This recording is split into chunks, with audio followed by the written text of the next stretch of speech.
Bonsoir, bonsoir et bienvenue. Bienvenue à la MC2 pour cette présentation de saison. On est désolé du retard, mais vous êtes nombreux dans le hall à vouloir entrer. Il reste encore des places au balcon. Si vous pouvez continuer à vous installer pendant qu'on commence, voilà, pour ne plus tarder. D'abord, vous remercier, vous, d'être aussi nombreux et nombreux ce soir, et vous remercier de votre fidélité tout au long de la saison qui vient de s'écouler. Nous avons passé le cap symbolique des 90 000 entrées. C'est grâce à vous et on vous en remercie parce que ça nous fait vraiment chaud au cœur, vraiment d'avoir retrouvé ces chiffres-là. Vous dire aussi qu'en ce moment, ça répète partout dans toutes les maisons de la culture, le projet du courage, l'Olympiade culturelle pour lequel nous avons le soutien de Grenoble-Alpes Métropole et du ministère de la Culture, est en plein atterrissage. Donc ce week-end, si vous ne savez pas quoi faire, à part le fait d'aller voter dimanche, eh bien, venez aussi à la MC2, venez voir ces jeunes amateurs issus des quartiers prioritaires, issus des associations qui mènent un vrai travail sur l'inclusion et sur le handicap. Tout l'atterrissage, c'est 2 ans de travail, ça atterrit ce week-end, vous êtes les bienvenus, c'est sur entrée libre, bienvenue. La MC2 sera aussi en fête avec une fête de la musique dans le quartier. Vous pouvez vous balader du Baradi à la Bifurque, à la Correspondance jusqu'à la MC2 le 21 juin. Ça aussi c'est gratuit et ça aussi c'est bienvenu. On va donc maintenant commencer, rentrer dans le vif du sujet. En septembre, la MC2, elle a 20 ans. Ça fait 20 ans qu'on est devenu MC2. Et ça fait 40 ans aussi que le Centre chorégraphique national de Grenoble a été fondé et il existe. Ça va être l'occasion d'une très belle fête. Et pour nous parler de cette fête, j'invite l'artiste associée Noémie Boutin à nous parler de sa création Out. On peut l'accueillir, voilà, n'hésitez pas.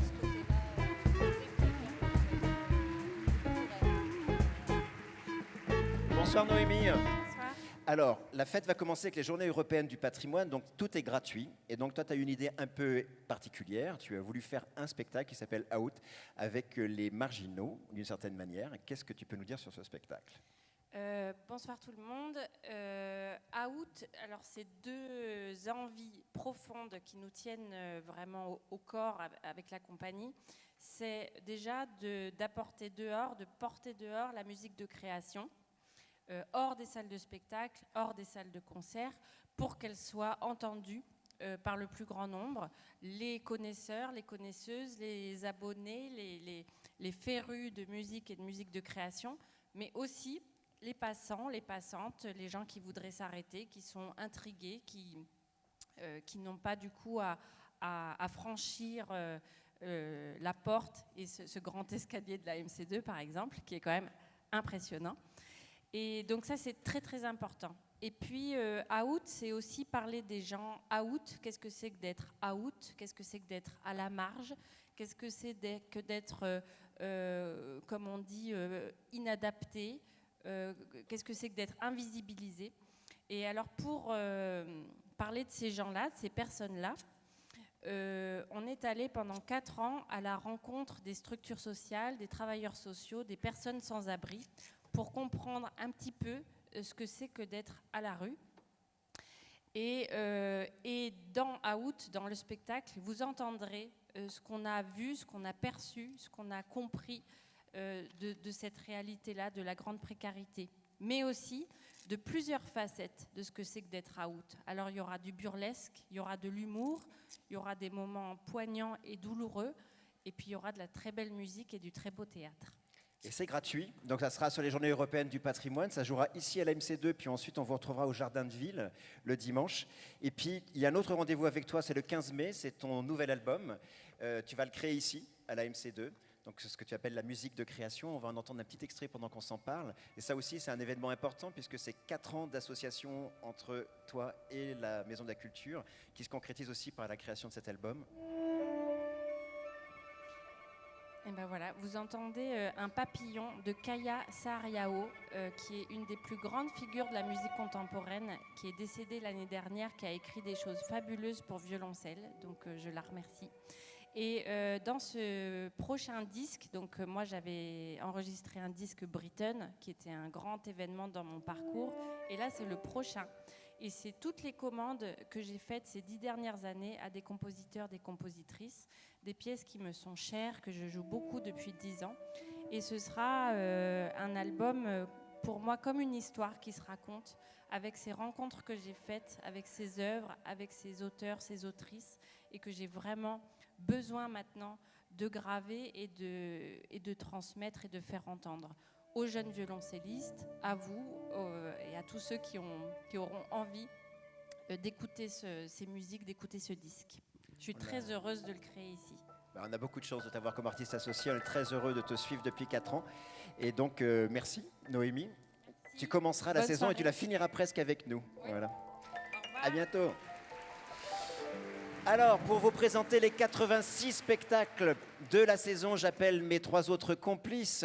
Agathe Biscondi, la directrice des publics, Emmanuel Quincher, le responsable de la musique, et Rose-Amélie Dacugna, la conseillère mouvement. On peut les applaudir. Bonsoir. Bonsoir. Alors, pour démarrer cette saison, on va commencer avec les 26 000 couverts. C'est la première fois qu'ils viennent à la MC2. Les 26 000 couverts, c'est plutôt une compagnie de rue, traditionnellement. Et là, ils sont dans un spectacle en salle. Si vous aviez adoré Les Chiens de Navarre, eh bien là, vous allez passer encore un moment extraordinaire. C'est une space opérette de science-fiction éco-friendly. Donc c'est un vaisseau perdu dans l'univers après la disparition de la planète Terre, car les humains auraient peut-être un petit peu exagéré, et ils cherchent une planète nommée Chamonix. C'est vraiment une comédie musicale, ça chante pendant tout le spectacle, ils répondront à la question cruciale, faut-il oui ou non éradiquer l'humanité? Octobre. En octobre, première invitation Emmanuel de musique, on est très heureux de recevoir Jeanne Hadet. Une fois n'est pas coutume, bonsoir. Une fois n'est pas coutume, on commence avec du jazz, et pas avec n'importe qui, avec Jeanne Hadet, qui est vraiment une étoile singulière dans le monde du jazz. On l'appelle souvent la prêtresse du mélange des genres, parce qu'elle a un jazz qui est soumis à plein d'influences très éclectiques, très différentes. Elle a eu une période rock, elle a eu une période plus électro, et là elle revient à un jazz plus soul, plus envoûtant. C'est vraiment magnifique et ça met très en valeur sa voix. So much to look at and so much to see. Can't wait to see you to get rid of me. Can I be on both sides? Le mois d'octobre, c'est aussi un mois traditionnellement ouvert aux créations. On va commencer par une création théâtre et j'accueille celui que vous connaissez bien maintenant parce que c'est un complice. Philippe Toreton va nous parler de la création du Funambule de Jean Genet. Ça va Philippe? Ça va. Alors, bonsoir.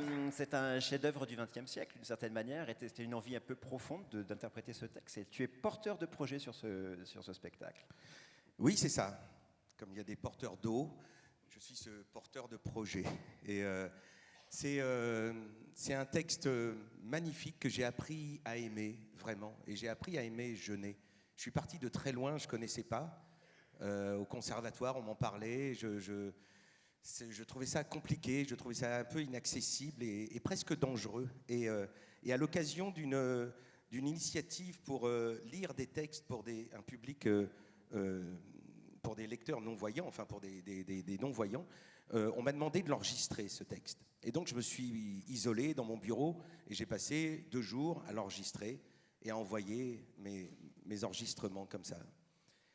Et petit à petit, ce texte s'est imposé en moi en me disant que c'est un des plus beaux textes, effectivement, du XXe siècle, mais surtout sur le théâtre, sur le rapport à la chose artistique, au fil, mais on peut décliner ce rapport avec le texte, c'est-à-dire d'être au service d'un texte comme le funambule est au service du fil, et que c'est le fil qui vous fait exister et pas l'inverse. Le comédien n'existe pas avant le texte, il existe par le texte. Et ce texte le dit, le formule. Et j'ai voulu en faire un spectacle, qui à la fois met en scène ce texte, mais met en scène la personne à qui était destiné ce texte, c'est-à-dire Abdallah Bentaga, qui était un acrobate que Genet a rencontré, dont il est tombé amoureux, et il en a fait, lui c'était un simple acrobate au sol, et il voulait en faire un funambule. Donc c'était sa chose, il a complètement façonné cet homme, c'est lui qui l'a entraîné, c'est lui qui a dessiné son costume, c'est lui qui a chorégraphié son numéro. Et évidemment, cette histoire a une fin tragique, puisque délaissé par Jean Genet, Abdallah s'est suicidé, entouré des livres de Jean Genet dans son lit. Et je raconte ça aussi. Et je raconte la fin. Tu es accompagné aussi sur ce spectacle, puisque tu as un vrai funambule, et puis tu as... Alors j'ai un vrai funambule qui s'appelle Julien Posada, qui a travaillé avec le Cirque du Soleil, et qui démarrera à 1 mètre, et qui ensuite sera à 2 mètres. et qui va essayer de retrouver le temps où il était dans la splendeur de ses moyens. C'est un des rares à faire le saut périlleux sur le fil. Peut-être que vous aurez l'occasion de voir ce saut périlleux à partir du 8 octobre. Parce que Et c'est aussi- entièrement répété et créé ici, c'est une production MC2. Oui, et je dois dire aussi qu'il y a un formidable musicien, Boris Boublil, qui sera sur scène, à la fois au piano, à la guitare et d'autres instruments. Et voilà, nous allons œuvrer tous les trois. Eh bien, merci. C'est près d'un tiers de la programmation qui est produite et coproduite. Le spectacle se crée ici, il y aura 8 représentations et ensuite le spectacle partira en tournée dans toute la France. Merci, bonne soirée. Merci Philippe. Première invitation danse, premier ballet, avec là encore des funambules. Hein. On a bien pensé les choses, Rosamélie. Oui, dans Outsider, il y aura 4 funambules. Rachid Oramdan, c'est presque plus utile de vous le présenter maintenant. Il a exploré récemment les frottements entre sport de haut niveau et danse, et donc il continue. Donc, il l'a fait dans Corex Extrême et il le fera dans Outsider, donc avec 4 funambules. Ce qu'il aime, c'est faire se mouvoir les foules en mouvement, les communautés. Et les 21 danseurs et danseuses du ballet de Genève sont une sacrée foule. 25 interprètes sur scène pour Outsiders. On va partir en musique dans la Rhapsodie américaine, Emmanuel. Oui, alors pour la Rhapsodie américaine, pour la Transatlantic Rhapsody, on accueille la Symphonie de Poche. C'est vraiment une pépite, c'est un ensemble qui n'est jamais venu ici. Il réinterprète les grandes œuvres du répertoire, mais avec toutes les couleurs de la musique de chambre, alors ça fait vraiment chatoyer le répertoire, c'est somptueux. Et là, la rhapsodie, c'est un genre qui vient de thèmes populaires, de chansons populaires, donc là, ils nous font traverser l'Atlantique entre Gershwin, un Américain à Paris, et Ravel, Bartók du côté européen, avec la violoniste Deborah Nemtanou. Premier concert du dimanche. On rappelle, Emmanuel, ce que c'est qu'un concert du dimanche? Alors, dans la saison, il y a 35 concerts, et sur ces 35 concerts, il y en a 9 qui sont les concerts du dimanche. Ça a lieu tous les premiers dimanches de chaque mois, sauf quand c'est les vacances, à peu près. C'est vendu à 7 €, et l'idée, c'est de vous permettre de venir vraiment en famille, découvrir le répertoire, les répertoires de la musique dans toute leur diversité, sur des formats vraiment très accessibles. Et pour le premier, c'est un conte, La Petite Renarde Rusée, qui est une adaptation de l'opéra de Janáček. Ça raconte l'histoire d'une petite renarde dans la forêt. Ça ressemble beaucoup à Bambi, mais ça a été écrit il y a un siècle. C'est assez émouvant, dramatique et très poétique aussi. Et c'est un ensemble qui revisite le répertoire, qui est spécialiste de ça, qui s'appelle Miroirs étendus, qui vient vous proposer cette version du conte. C'est vraiment des invitations à venir en famille et à venir aussi faire découvrir la musique à des plus jeunes, notamment aux enfants. Voilà, c'est pensé pour s'adresser à toutes et à tous, puisque pour 7 €, vous avez accès à l'auditorium pour 1 heure de musique. Le retour des musiciens du Louvre. Est-ce que je vous les présente? Vous les connaissez? Ouais, il y a peut-être quelques néo-grenoblois. Alors quand même, de vous dire qu'ils ont marqué l'histoire de la musique ici à Grenoble. Ça fait quelques années qu'ils n'étaient pas venus et on les réaccueille avec donc les musiciens du Louvre, avec Marc Minkowski, avec une œuvre de Bizet, le compositeur de Carmen, qui s'appelle L'Arlésienne, qui est une des grandes pièces de Bizet, dont on entend un petit extrait.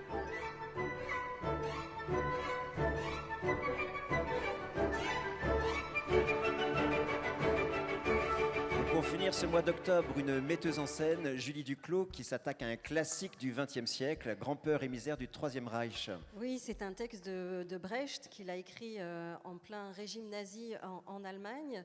À la chute du Reich, il disait de son texte qu'il ne sera plus un acte d'accusation, mais qu'il sera peut-être encore un avertissement. Julie Duclos a découvert ce texte et l'a trouvé très contemporain et a choisi de le mettre en scène. On y retrouve tout le mécanisme de la montée d'un régime autoritaire, la peur, la paranoïa, la censure. Tout ça s'infiltre dans la sphère la plus intime et on va retrouver tout cela sur scène et ça a un étrange écho avec notre actualité. Donc n'oubliez pas dimanche de voter. Allez. Novembre, nous allons retrouver le quatuor associé, le quatuor Bella, qui vient pour 2 rendez-vous, et le quatuor, qui était un quatuor exclusivement masculin, accueille maintenant une violoncelliste. Donc j'appelle Alexa Cicciletti à venir nous rejoindre pour nous parler des 2 rendez-vous avec le quatuor. N'hésitez pas à accueillir les artistes, parce qu'ils ont peur. Vous savez, c'est impressionnant de venir vous parler. Hein. Je le redis tous les ans, mais vraiment c'est impressionnant. Bonsoir Alexa. Donc, premier rendez-vous autour des clochards célestes. Donc là, c'est plutôt un voyage américain, ce qui tombe bien puisque tu es américaine. Américaine. Et donc, c'est un concert autour de musique de Moondog, qui était un compositeur américain très intéressant, mais un peu à la marge. Il était aveugle, il était autodidacte en musique et influencé par plein de styles différents. On était contacté par une spécialiste de musique de Moondog qui a découvert une nouvelle quatuor qui n'était jamais jouée. Et cela nous a donné envie de faire un concert autour de ce quatuor, aussi avec les autres compositeurs américains un peu à la marge. Donc on va jouer surtout une création mondiale de musique de Moondog et aussi des œuvres de John Zorn, Frank Zappa, Ornette Coleman et Ruth Crawford Seeger et plein des autres découvertes. Le deuxième rendez-vous sera au mois de janvier, une grande soirée quatuor autour du quatuor numéro 2 de Brahms. Tu peux nous dire quelques mots aussi de ça ? Oui, ce concert en janvier, ça sera une découverte de 3 périodes différentes, de styles différents. Il y aura tout d'abord le grand quatuor, le deuxième quatuor de Brahms, qui est une vraie œuvre romantique. Et un siècle plus tard, Benjamin Britten a écrit le troisième quatuor pour cordes. Aussi, c'était la dernière œuvre qu'il a écrite dans sa vie. Et on va finir avec une création qu'on a fait cette saison avec de la musique de Francesca Veronelli, qui est une compositrice italienne. On a fait la création cette année. La pièce s'appelle Andare et c'est une pièce vraiment intéressante avec plein des échos, les sons qui essaient de revenir. Donc ça va être une belle écoute. Bien, merci. Merci Alexa et merci d'avoir fait l'effort de parler en français. Elle est américaine comme vous l'avez compris. À très bientôt. On va reprendre, vous savez qu'on est lauréat France 2030 des spectacles vivants augmentés et donc on a un projet qui s'appelle Nouveau Récit pour la jeunesse avec une dimension numérique. Emiliana Maillet, qui est notre artiste associée, raconte l'histoire d'une fête entre adolescents qui tourne mal parce qu'il y en a un d'eux qui poste quelque chose sur les réseaux sociaux qu'il n'aurait pas dû poster. Donc le spectacle raconte ce qui se passe après la fête, mais on peut faire d'autres choses aussi avec ce spectacle. Oui, c'est un spectacle qui est transmédia, qui est augmenté, pour lequel il existe plein de sortes de découvrir la vie des personnages, puisqu'il y a à la fois une installation numérique qui nous permet de rentrer dans la peau des adolescents. Ça nous fait un petit voyage dans la jeunesse.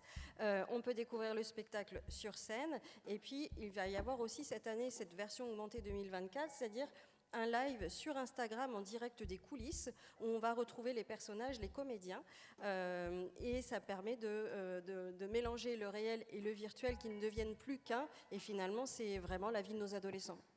Plusieurs enseignantes et enseignants nous avaient remercié d'avoir fait ce spectacle-là. On sait aussi que c'est une manière de trouver les publics les plus jeunes. Vous savez que ça fait partie vraiment de notre volonté.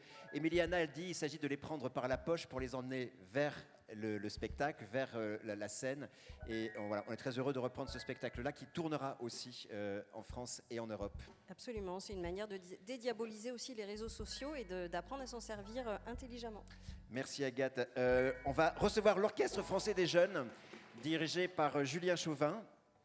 Julien Chauvin, vous l'avez vu cette saison, peut-être dans les 4 saisons, avec Mourad Merzouki dans l'auditorium. Il revient à la direction de l'Orchestre français des jeunes, et il ne revient pas seul, puisqu'il vient avec le trio Pantoum pour interpréter un programme assez sensationnel autour de Beethoven, Mozart et Haydn. Ce qu'on entend là, c'est le triple concerto de Beethoven. C'est toujours très spectaculaire à voir, et ce sera incroyable avec ces 3 solistes du trio Pantoum.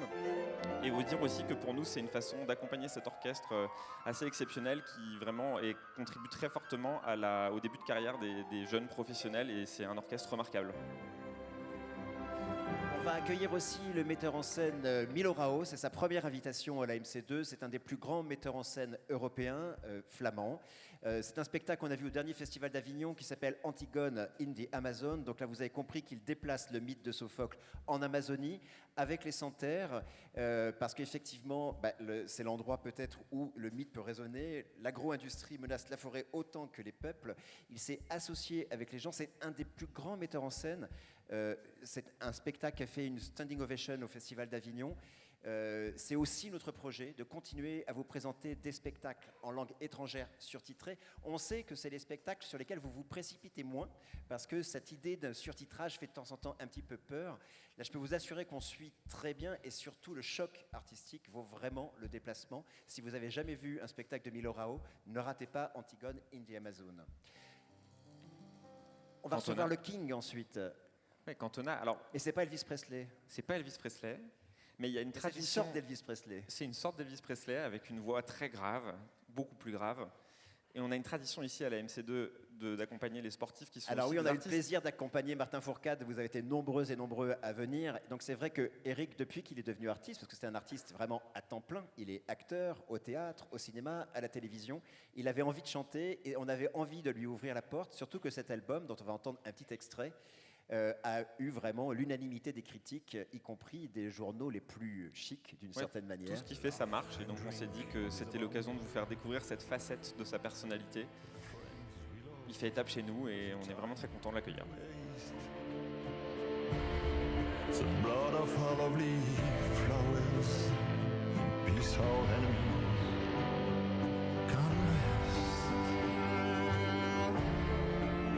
Ouais, c'est pas lui là, hein, c'est un extrait du clip. C'est son fils.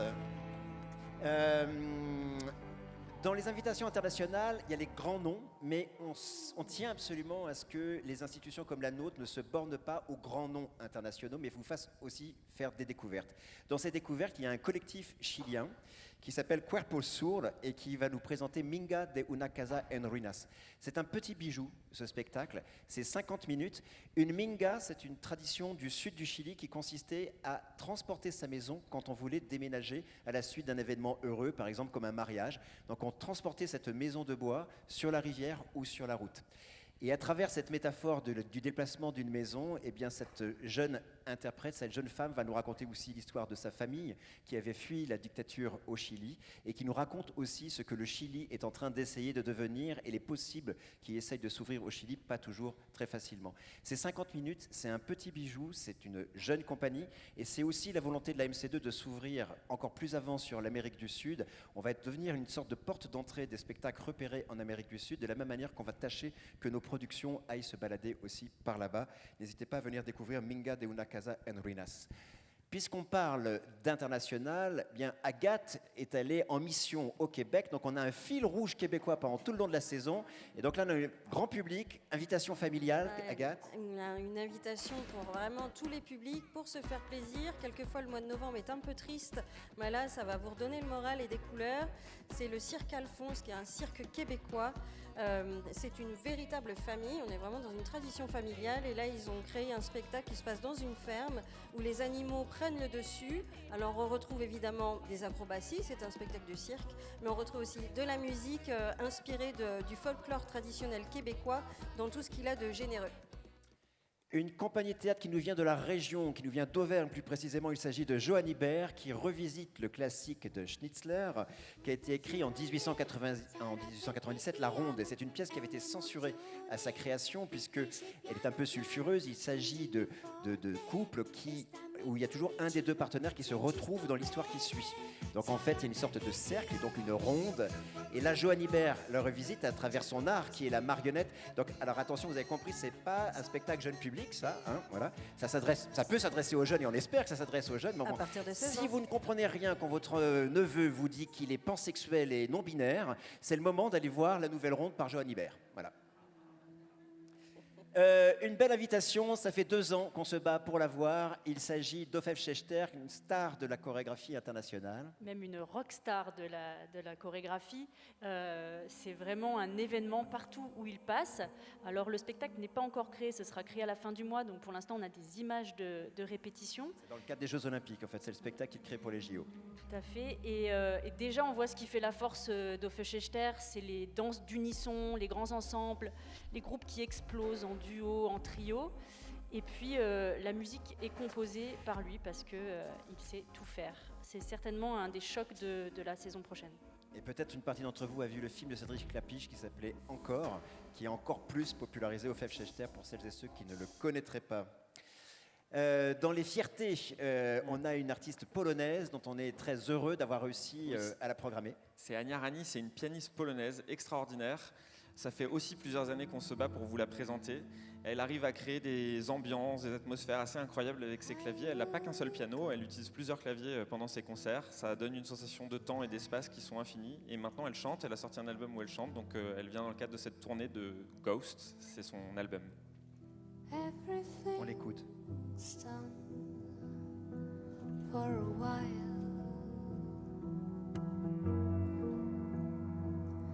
and you will be silent. Il fait partie des artistes où on fait le pari que vous, si vous y allez, vous direz « Moi, je l'ai vu à la MC2 bien avant tout le monde ». Il y a quelques années, elle jouait dans des toutes petites salles où le public était euphorique à la fin des concerts, et maintenant elle fait les plus grandes salles d'Europe, donc c'est vrai que c'est vraiment le moment de découvrir son travail. Dans les découvertes pour la saison prochaine, il y a un artiste un peu étrange mais passionnant. Il est belge, il est cinéaste. Un de ses films était sélectionné à Cannes encore cette année. Il vient cette fois avec un spectacle de théâtre, ça s'appelle Le Garage Inventé.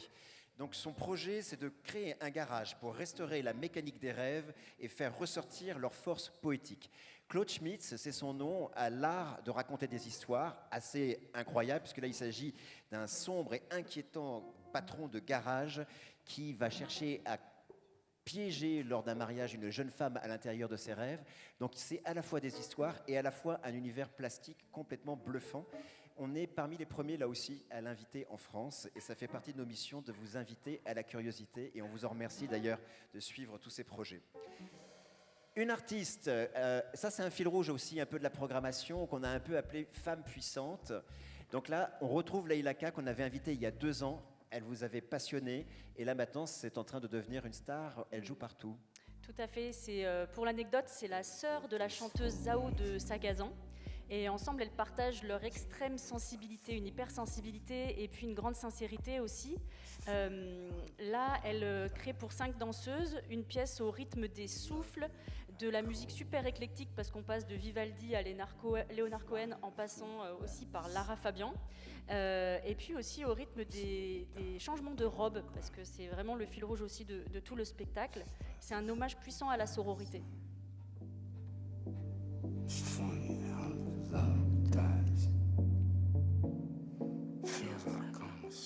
Elle fait ça le comble partout où elle passe en ce moment. Voilà. Je pense qu'on va lui ouvrir la porte pour qu'elle vienne à Grenoble de manière plus régulière encore. Emmanuel, comment sont vos nuits ? Ah bah, elles sont symphoniques. Elles sont symphoniques avec l'Orchestre National de Lyon, qui vient autour d'un programme sur la nuit, avec la nuit effrayante de Moussorgsky, la nuit merveilleuse de Mendelssohn, la nuit scintillante de Falla et la nuit transfigurée de Schoenberg. Schoenberg, c'est un nom qui fait souvent peur, mais en réalité, il a eu une très grande phase romantique. Et ce qu'on entend là, la nuit transfigurée, c'est tout simplement l'une des plus grandes pièces romantiques du répertoire. Ça dure une 30aine de minutes, c'est assez incroyable. Et je vous invite à venir le découvrir avec aussi, il y a une vidéo sur ce concert, c'est une création que l'Opéra de Lyon tourne avec le concert et c'est dirigé par Johanna Malangré. Pour finir le mois de novembre, un spectacle à partir de 7 ans, car vous savez qu'on a aussi toute une offre pour les familles et pour les plus jeunes. Il s'agit de Cartoon. Oui, Cartoon ou N'essayez pas ça chez vous, qui raconte l'histoire de la famille normale qui vit à Normalville. Et cette famille normale n'a rien de normal puisque ce sont des cartoons, des dessins animés, et que chaque jour, leur vie recommence à zéro, jusqu'à ce qu'un incident arrive, une potion. Le bébé la boit par inadvertance et devient invisible, et le fils, Jimmy, la boit aussi, cette potion, et lui, ça n'a pas le même effet. Il va devenir humain, il va commencer à avoir des sentiments, à ressentir la souffrance et peut-être même l'amour. Donc c'est un spectacle haut en couleurs qui pose la question aussi du sens de la vie. En décembre. Alors en décembre, on a fait, ça a bien marché cette saison, on avait envie de retrouver quelque chose comme ça. On programme des spectacles où on sait que vous allez avoir envie de venir peut-être en famille, peut-être avec des amis, on sait que c'est des moments où les gens se regroupent. Et donc on a essayé aussi de trouver des repères grand public pour que vous puissiez partager. Parmi ces repères grand public, on vous invite dans un concert du dimanche, donc pour les plus jeunes, à découvrir l'immense Barbara. Ça s'inscrit tout à fait dans l'esprit qu'on veut pour les concerts du dimanche. C'est l'idée de redécouvrir Barbara, qui est une des grandes chanteuses évidemment de l'amour, avec un ensemble qui s'appelle Contraste et une chanteuse, Alban Carrère, que vous pouvez voir là. Alors ils reprennent certains des plus grands tubes de Barbara, Göttingen, L'Aigle Noir, etc. C'est l'occasion de revivre et de refrissonner avec ces tubes, mais aussi de les faire partager. C'est l'esprit des concerts du dimanche. Voir ensemble les jardins refleuris et déambuleront dans les rues de Paris. Alors moi ça c'est un souvenir qui me touche. La première fois que ma maman m'a emmené voir West Side Story, ça m'a bouleversé. Donc là quand tu nous as proposé de programmer West Side Story qui est en version concertante, on s'est dit aussi pourquoi pas. West Side Story, vous connaissez tous, vous avez probablement tous des airs en tête. Maria, qu'on peut entendre, je crois qu'on avait même prévu de commencer par vous faire entendre Maria en fait.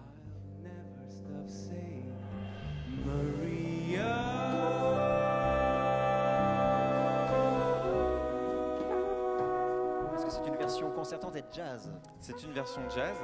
Mais on retrouve tout du musical, on retrouve cette espèce de Roméo et Juliette à Broadway entre Tony et Maria, qui est un amour impossible, mais dans une version jazz qui garde toute la beauté des airs qu'on a en tête et qui lui donne une couleur avec The Amazing Keystone Big Band. C'est un groupe, un big band emmené par David Enko, qui est un grand jazzman aussi. Donc voilà, on retrouve le bonheur de West Side Story. Alors je ne sais pas si parmi vous, il y en a qui ont eu un jour ou qui ont le projet de se présenter à une élection, de devenir candidate ou candidat, mais si c'est le cas, eh bien Sébastien Valigna va venir vous expliquer comment être sûr de ne jamais rater une élection. On accueille Sébastien. Merci. Notre expert en communication. Oui. Bonsoir à tous et bonsoir à toutes. Donc, je m'appelle Sébastien Valigna, je suis metteur en scène, comédien et co-auteur sur le spectacle qui est dans l'affiche et derrière. La spécificité de la compagnie Cassandre, c'est qu'on travaille à partir, plutôt que de partir d'un texte, on travaille à partir plutôt de matières scientifiques souvent. Et là, notre point de départ, c'est la question de la propagande. Quand on dit propagande, souvent, on pense plutôt au régime totalitaire. On pense pas trop, on pense un peu que nous, dans les sociétés occidentales, on en serait protégés. Mais quand on lit ce qu'écrivent les chercheurs sur la propagande, ils disent qu'on n'a jamais été soumis à autant de messages de propagande qu'aujourd'hui. Ne serait-ce que la publicité, c'est environ 4000 messages par jour. Et ça fait dire à Noam Chomsky, c'est un intellectuel américain qui est spécialiste de la fabrique du consentement, que si on voulait que nos démocraties marchent bien, il faudrait donner des petits cours d'autodéfense intellectuelle à l'école pour se protéger contre toutes les techniques de propagande. Et je me suis dit, bah tiens, à quoi ça pourrait ressembler un cours d'autodéfense intellectuelle au théâtre? Et tu vas faire une démonstration là, c'est ça? Alors, et du coup, les techniques de manipulation sont trop nombreuses pour en faire le tour sur un seul spectacle, donc j'ai essayé de me concentrer sur les manipulations qu'utilisent parfois nos responsables politiques. Voyez. Et plutôt que de faire un cours un petit peu didactique, on a imaginé une fiction, on s'est dit, on va plutôt apprendre aux gens à manipuler. Donc vous, le public, vous seriez en fait un groupe de personnalités potentiellement politiques, candidats à une future élection, désireux de l'emporter, et vous viendriez auprès d'un groupe de chercheurs, groupe international de recherche pour automatiquement fédérer les électeurs, donc la girafe, voilà, pour suivre une formation qui, si elle est appliquée, vous permet de gagner à coup sûr une élection. Donc, c'est quoi avoir un bon programme, c'est quoi une bonne affiche, comment parler quand on n'a rien à dire, et enfin, comment avoir toujours raison. Voilà, ça c'est le projet, je suis au bout des 2 minutes, mais tout de même Arnaud, excuse-moi. Et là, tu leur as promis quelque chose, tu veux leur faire vivre l'expérience. Voilà, ce que je vous dis, c'est ça. Les élections sont vraiment bientôt, là, donc il y a peut-être des candidats dans la salle, donc ça peut être utile. Et puis même si vous n'êtes pas candidat dans une relation de couple, des fois avoir toujours raison, ça peut être utile. Donc je vous donne juste un tuyau qu'on utilise dans le spectacle. C'est un sophisme qui s'appelle la pente glissante. Un sophisme, c'est un raisonnement qui a l'air de la logique, mais qui ne l'est pas, et qui est fait ainsi pour tromper votre auditoire. Donc ça marche comme ça, la pente glissante. Si on vous donne un argument que vous n'arrivez pas à contrer, vous dites « Oui, mais si on fait ce truc A que vous proposez, alors il se passera B, puis C, puis D, puis E, puis Z. Or Z, c'est catastrophique, donc il ne faut surtout pas mettre en place A. » Et ça, c'est très puissant parce que ça a l'apparence de la logique. Si quelqu'un fait une proposition politique, c'est bien normal d'en mesurer les conséquences. Mais là où ça devient un sophisme, c'est qu'on n'est pas sûr que A entraîne B ou C et encore moins Z. Voyez, c'est comme quand on dit qui vole un œuf, vole un bœuf. C'est pas vrai. Qui vole un œuf, vole un œuf. Et c'est tout, d'accord ? Et les politiques l'utilisent parfois, et j'en finis là. Rappelez-vous, en 2016, François Hollande est président de la République. Nicolas Sarkozy est candidat à la primaire des Républicains, primaire qui sera remportée par François Fillon, et il est opposé à la mise en place du paquet de cigarettes neutres. Et pour s'opposer à ça, il va utiliser ce qui est sans doute une des plus belles pentes glissantes de toute l'histoire de la Ve République. Écoutez bien. Alors on l'écoute. Si vous l'acceptez, le paquet neutre pour les cigarettes, mais vous aurez demain des intégristes qui vous demanderaient la bouteille neutre. Puis on aura aussi le fromage neutre. On a déjà eu le président normal.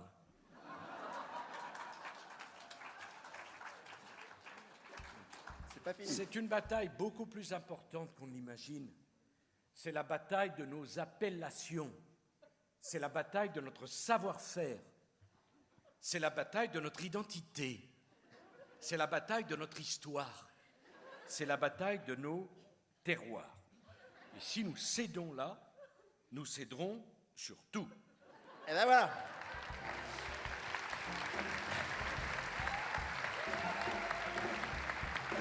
Bon, donc c'est l'occasion de dire que ce spectacle va jouer en tournée en Isère. On remercie le département de nous soutenir. C'est 4 spectacles qui sont présentés la saison prochaine dans les villages de l'Isère. Sur ces 4 spectacles, il y a 3 créations, dont une production MC2. Et en tout, c'est une 50aine de dates.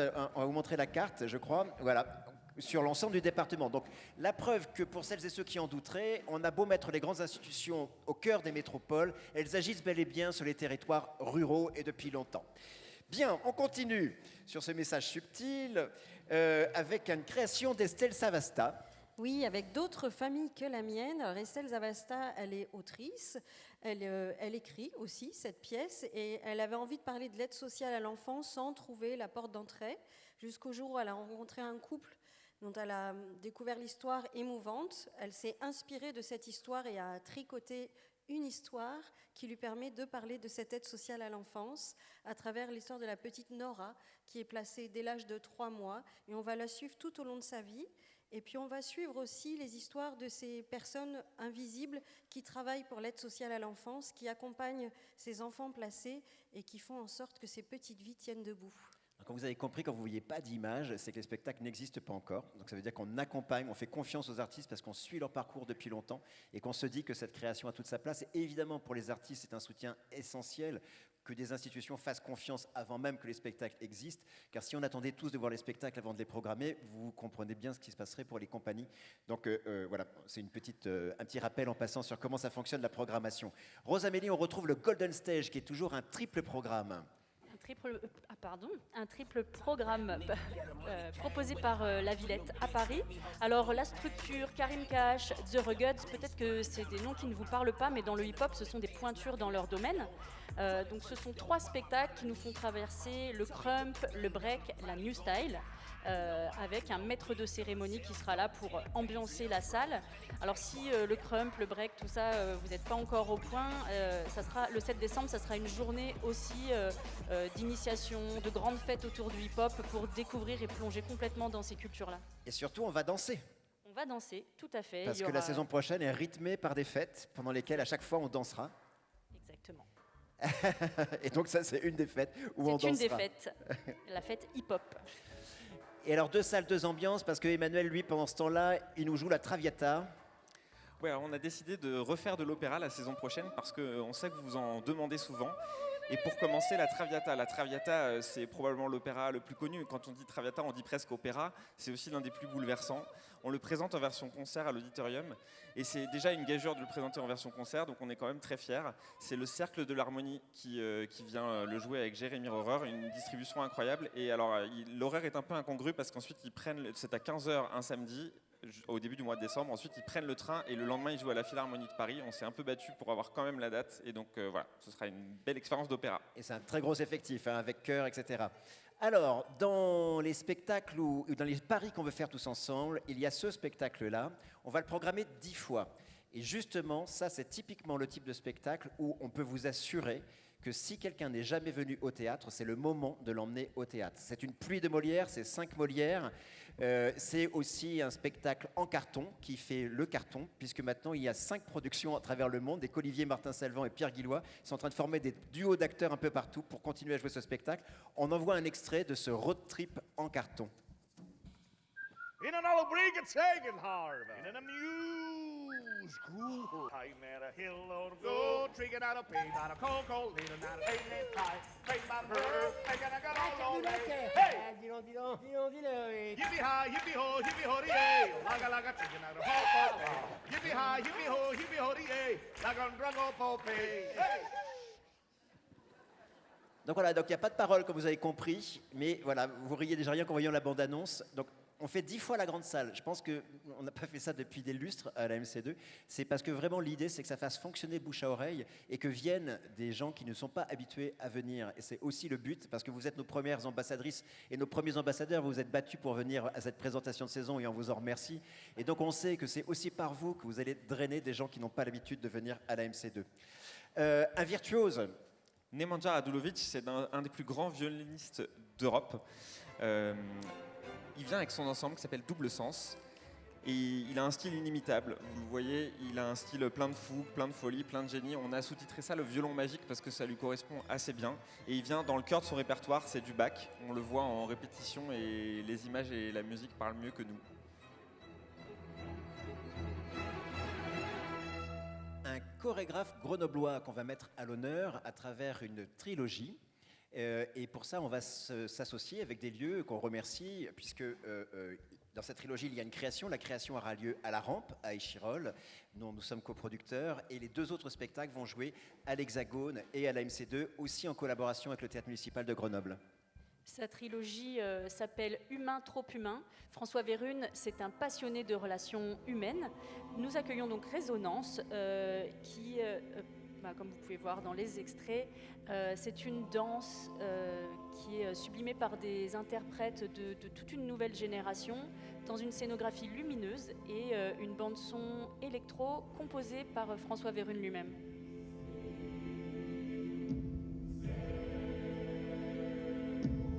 La passion de François, c'est vraiment la question du vivre ensemble et c'est vraiment ça qu'il met au cœur de cette trilogie. On est très heureux de faire ça avec nos camarades de l'Hexagone, de la Rampe et du Théâtre municipal que je salue ce soir. Alors, on est en décembre, donc forcément Noël arrive. Oui, pour Noël, bon, c'est aussi un peu le hasard des programmes de l'ensemble correspondance, mais c'est vrai que c'est un incontournable de la saison baroque avec cette messe de minuit de Charpentier. C'est la plus grande pièce probablement de Charpentier, en tout cas la plus grande pièce sacrée. Donc c'est une pièce avec chœur, avec orchestre. Et c'est un programme qui a triomphé la saison dernière, que j'ai eu l'occasion de voir à Lyon. C'est vraiment génial et c'est plein de sensations. Et effectivement, les voix nous entourent et c'est très émouvant. Alors ça ressemble pas du tout à ça. On va finir l'année 2024 avec un spectacle puissant qui s'appelle Les Vivantes. Les Vivantes, alors Les Vivantes, ça fait partie de cette performance qui s'appelle Radio Live, créée par Aurélie Charon et Amélie Bonin, toutes les 2 journalistes sur France Culture. Et elles ont envie de donner la parole à une jeunesse engagée à travers tout le monde entier. Et là, elles donnent la parole à des femmes, à des jeunes femmes issues de pays qui sont en conflit. Et elles vont dialoguer, elles vont nous raconter leurs histoires et comment les corps, les vies, les imaginaires sont marqués par la guerre et comment on se transmet ces récits de génération en génération. C'est vraiment une voix donnée à une jeunesse debout. On va s'associer pour l'occasion avec l'association SOS Méditerranée qui vient au secours des migrants qui se noient pendant leur traversée. On va passer en janvier, on va passer en 2025. Alors Agathe, donc on est d'accord que cette année on ne change pas les tarifs, on ne change pas les politiques d'abonnement. Non. Ça c'est fait, d'accord. Donc par contre, on peut peut-être expliquer que celles et ceux qui s'abonnent ont le droit à une priorité de réservation. Absolument. Les tarifs ne changent pas, les formules restent les mêmes. Les abonnements, 6 spectacles et plus, 12 spectacles et plus. Vous pouvez les prendre dès mardi prochain, le 11 juin à 13h à la billetterie ou en ligne. Pour les personnes qui gèrent un petit peu moins bien leur agenda, vous pouvez prendre les places à l'unité ou les adhésions à partir du mardi 18 juin, 13h, même endroit, ici ou sur le site internet. Vous pouvez aussi continuer à nous faire des dons. On a un club de donateurs. C'est notamment grâce à eux, et on les remercie, que le grand projet du courage dont tu as parlé, Arnaud, tout à l'heure, a pu être aussi grand et aussi beau. Et on a aussi des séances scolaires sur tous les spectacles qu'on propose en enfance et jeunesse. Si vous êtes enseignant ou si vous avez des enseignants dans votre entourage, les séances scolaires sont ouvertes. Également les séances qui sont disponibles en audio description ou en langue des signes. On essaye aussi d'augmenter de plus en plus les spectacles qui sont accessibles aux spectatrices et spectateurs porteurs de handicap. Alors, en janvier, Emmanuel nous propose de valser. Oui, l'Orchestre national de France, qui est un habitué de la maison, nous a proposé d'ouvrir avec un concert du Nouvel An. Et on s'est dit, allez, on le fait parce qu'on a très rarement fait des concerts du Nouvel An ici. C'est le Beau Danube bleu, le titre, parce que le tube de Strauss est dans le programme du concert. Et l'Orchestre national de France nous fait le plaisir de venir avec un ensemble qui s'appelle Janoschka, qui est un ensemble incroyable, en fait, qui a donné son nom à un style, le Janoschka Style, on dit. Ils ont enregistré des nombreux CD chez Deutsche Grammophon. En fait, c'est la façon pratique musique des pays de l'Est de faire de la musique classique. Donc ça donne une légèreté, une fraîcheur incroyable à tout ce répertoire autour de Strauss, Brahms, etc. Donc on aura aussi du Beethoven et c'est une ambiance assez festive, vous pouvez l'imaginer. Très bien. On va aussi accueillir évidemment Kaori Ito, qui est devenue la nouvelle directrice du Jeune Public à Strasbourg, avec un spectacle Waremono à partir de 6 ans. Un spectacle sur la fragilité de l'enfance, sur les blessures des enfants. Kaori est très sensible à l'enfance et a envie de les écouter, de les accompagner. Et donc elle s'est inspirée de l'art japonais, le kintsugi, qui est cet art de sublimer les objets cassés en les réparant avec de l'or. Ils ont une deuxième vie et ils sont encore plus beaux. Donc sur scène, on retrouve deux personnages qui jouent ensemble, qui se disputent. Et à côté d'eux, une marionnette en chantier, pas tout à fait finie, peut-être un peu cassée. Et ils vont s'occuper de cette marionnette, ils vont ouvrir ses cicatrices, les colorer et la rendre encore plus belle. Une autre artiste au grand plateau, on est très heureux et très fiers de l'accueillir, puisqu'elle devient présidente de la Villette à Paris, et elle est très éclectique, puisqu'on peut la trouver autant chez Daft Punk que sur de la musique baroque. Oui, Blanca Lis, c'est cette chorégraphe espagnole exubérante qui adore les rencontres culturelles surprenantes. Elle a fait des chorégraphies pour des danseurs hip-hop, des danseurs électro, mais aussi des grands ballets virtuoses. C'est le cas de Didon et Aîné. Elle revisite ce chef-d'œuvre de la musique baroque anglaise, c'est ça, de Purcell.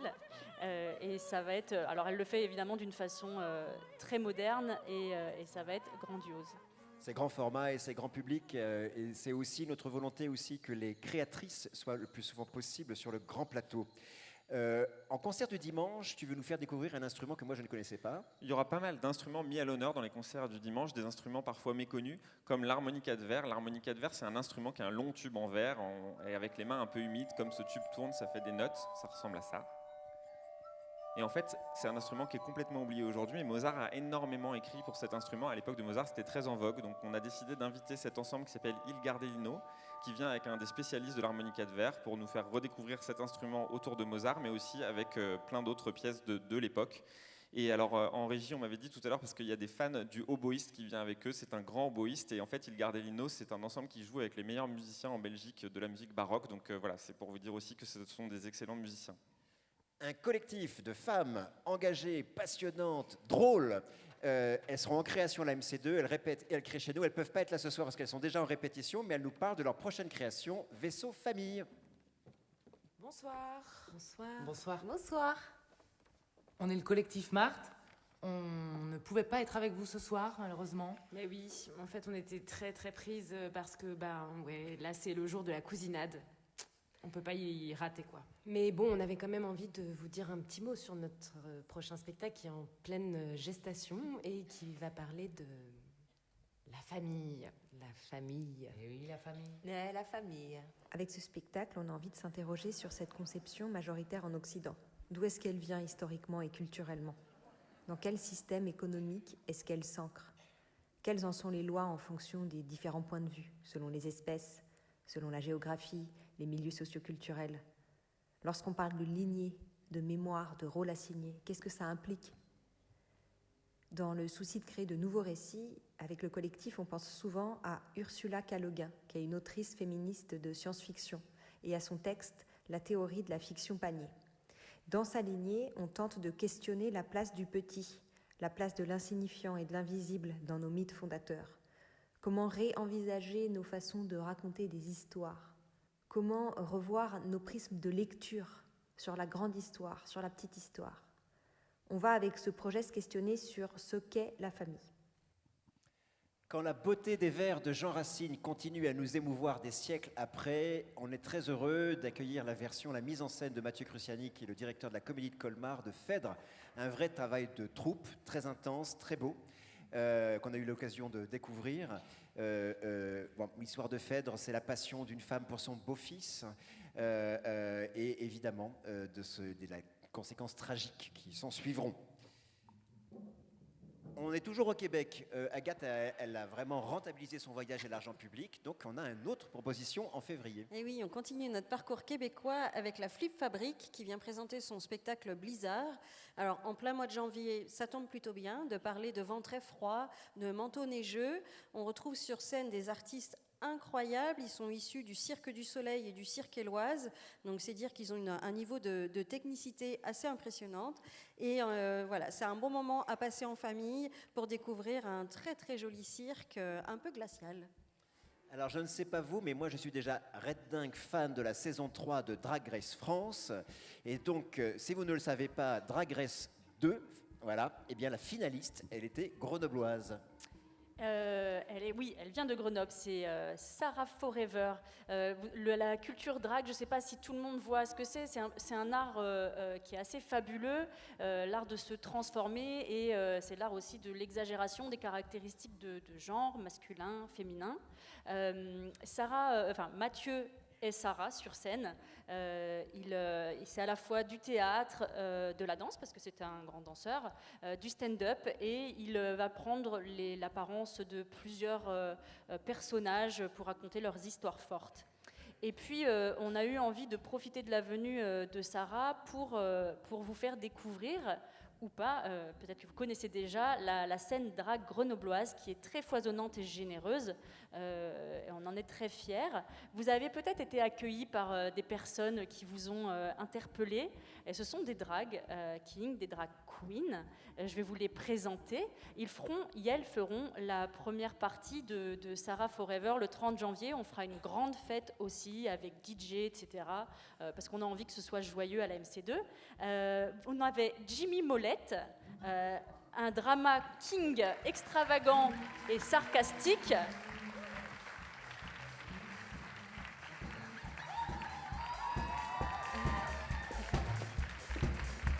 Oni Nasty, c'est une drag queen à mi-chemin entre Lady Gaga et Beyoncé. Elle est flamboyante et hilarante. Murdoch, un clown asocial et dérangeant. Et Ziggy Gwynn, qui est un poète du sexisme ordinaire ou extraordinaire. Merci beaucoup d'être là. Donc vous l'avez compris, la saison sera rythmée par 5 fêtes. La première fête, ce sera avec le CCN en début de saison. On aura une fête avec le Golden Stage, on aura une fête avec les Queens. On aura d'autres fêtes ensuite qui seront d'ailleurs pas complètement sans lien avec elles. Tout à fait. Merci beaucoup. Merci à vous. Merci. Alors, une artiste que vous connaissez peut-être et que vous adorez, il s'agit de Camille Cottin. Camille Cottin a eu envie de monter sur scène, comme vous voulez, hein. Voilà, mais pour Camille Cottin, donc voilà, en fait, elle a envie de... Excusez-moi. Oui, allez-y. Excusez-moi parce que, en fait, c'est vrai qu'on est assez connus finalement.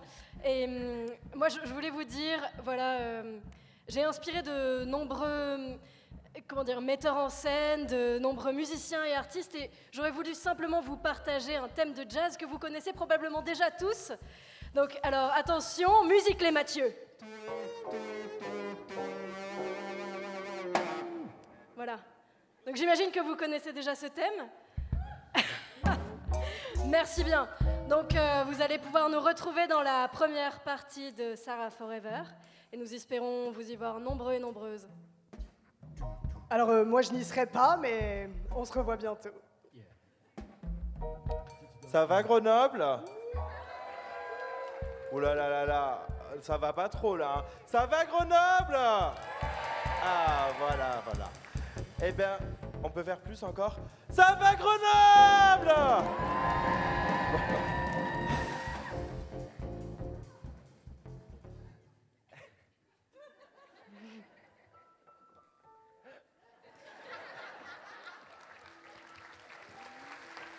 Merci à vous.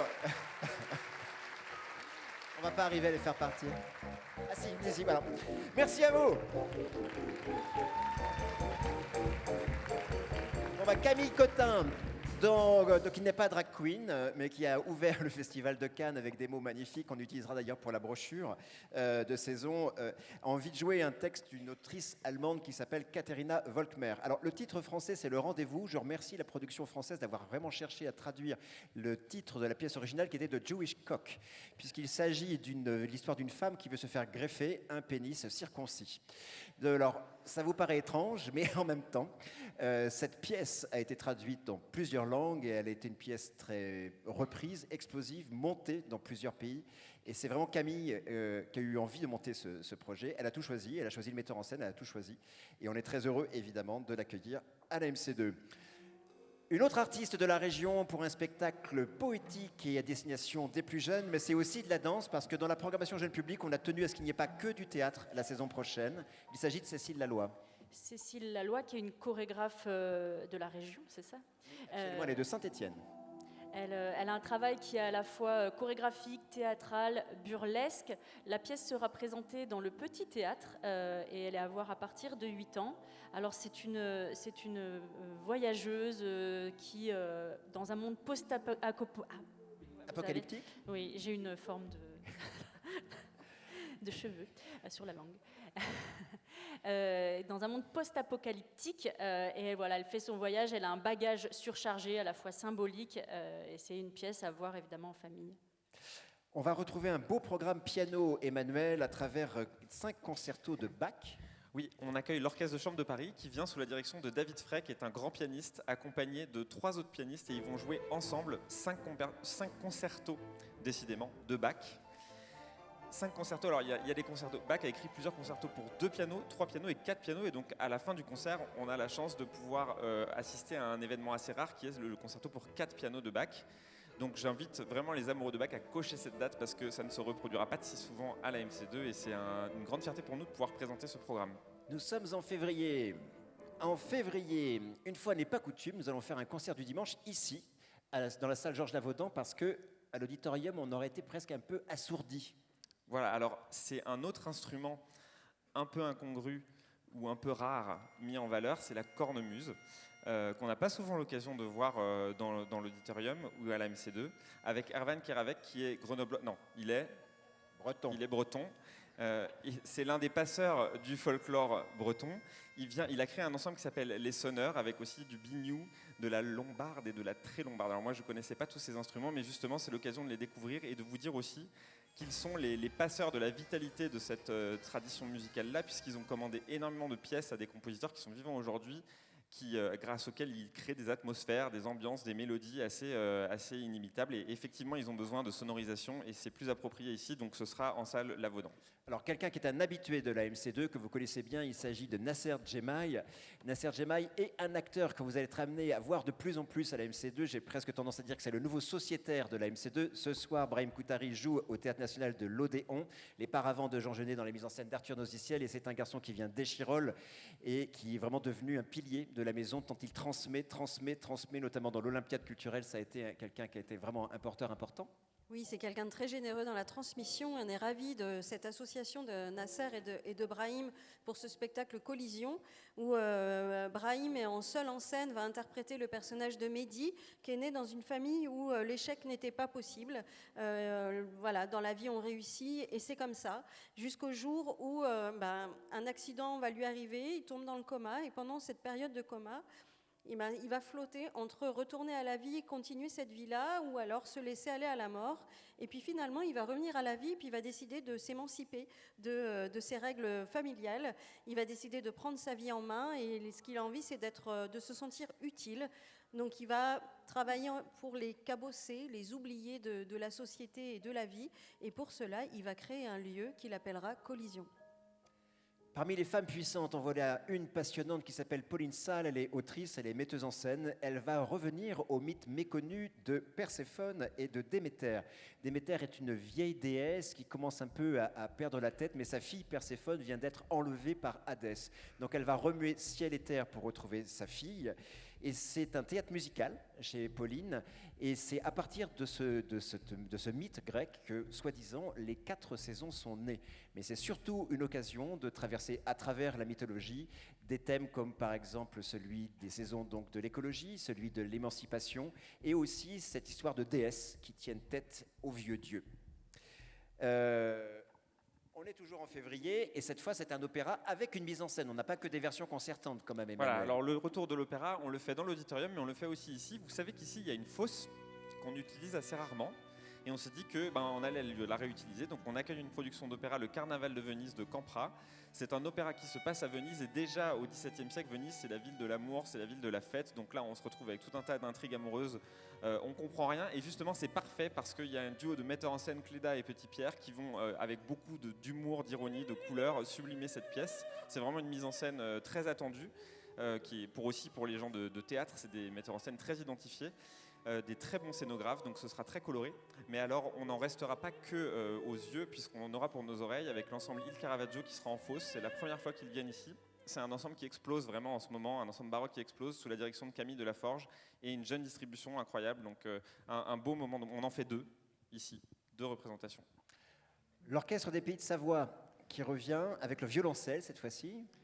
Ils nous ont habitués à des invitations prestigieuses avec Tarot cette année. Ils reviennent avec Victor Julien Laferrière, qui est un violoncelliste et qui, comme David Frey, comme Julien Chauvin, fera partie de ces instrumentistes qui dirigeront depuis leur instrument la saison prochaine. Je vous laisse l'écouter parce que c'est vraiment un musicien incroyable.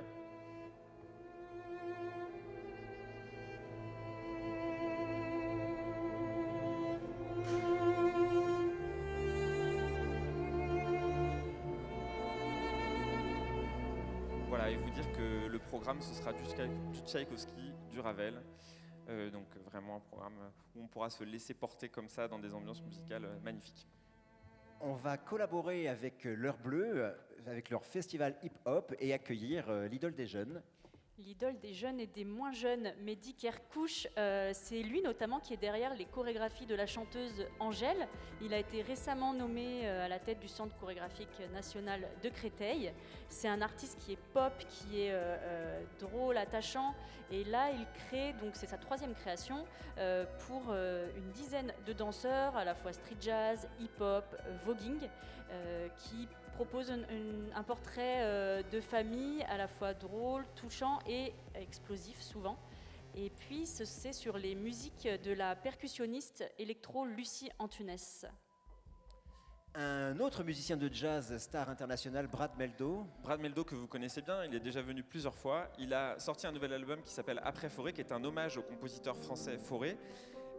Il réinterprète certaines de ses mélodies, mais il trouve aussi à l'intérieur de la musique de Fauré plein de nouvelles mélodies et de sons dont il est le génie.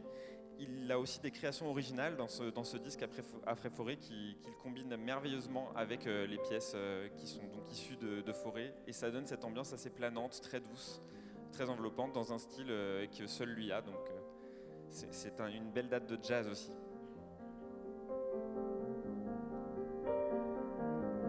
On va accueillir maintenant une toute jeune metteuse en scène qui va faire son projet ici.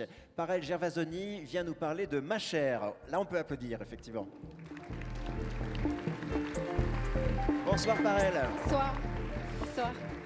Alors, je crois que tu t'es inspiré d'un film qui est un peu culte pour pas mal de gens, qui s'appelle Memento. Absolument. Donc, l'histoire de quelqu'un qui perd la mémoire. Donc, de quoi va nous parler Ma Chère? Alors, donc, Ma Chère, c'est un seul en scène que j'ai écrit et mis en scène, qui est interprété par René Turquois, là, qu'on voit bouger derrière moi, qui est un comédien virtuose, magnifique, qui fait partie de la troupe de Novarina, notamment, qui a joué pour un certain Arnaud Meunier.